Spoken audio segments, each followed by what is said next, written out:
เสียงที่ง่ายห้องสั่งก่อนจากนุ่นนางยังได้ให้สัญญาว่าอยากนางมาเดียวตลอดที่ว่าหากได้ลืมลาว่านั้นช่วยลงโทษให้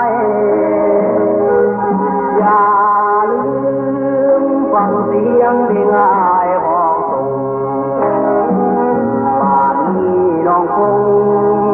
พะวงหายบัวหามองอย่าน้อยใจไว้นี่จะลืมไหลขอจงมั่นในใจว่าตายหักแท้แน่นอน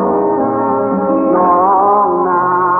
งจะเหมือนวายว่านอหรือมีคู่ควงหอเธอน้อยจะลายไปก่อนน้องอย่าได้ลืมสัญญาเลยนะมองที่หมายเป็นคู่เคียงมอนห่วมบางอ่อนตลอดชีวาอย่าลืมฟังเสียงที่ง่ายเสียก่อนจะเข้านอนห้องวอนมากองนิทานขอให้น้องนอนฝันดีเถิดนาแก้วตาโอ้ยอย่าลืมลาสัญญาของเฮาเดินหน้า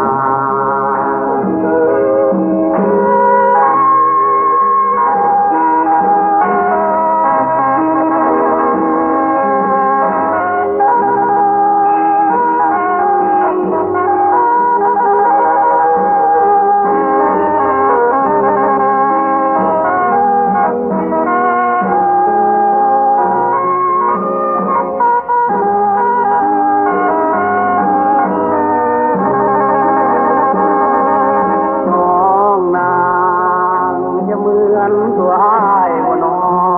หรือมีคู่ห่วมหมอเธอน้อจะลายไปก่อนขอน้องอย่าลืมสัญญาเลยนะงามมองที่หมายเป็นคู่เคียงมอง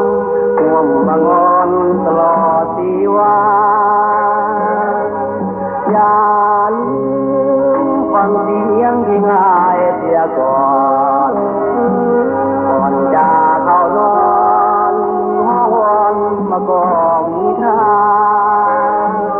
ขอให้น้องนอนฝันดีเถิดนาแก้วตาขอน้องอย่าลืมลาสัญญา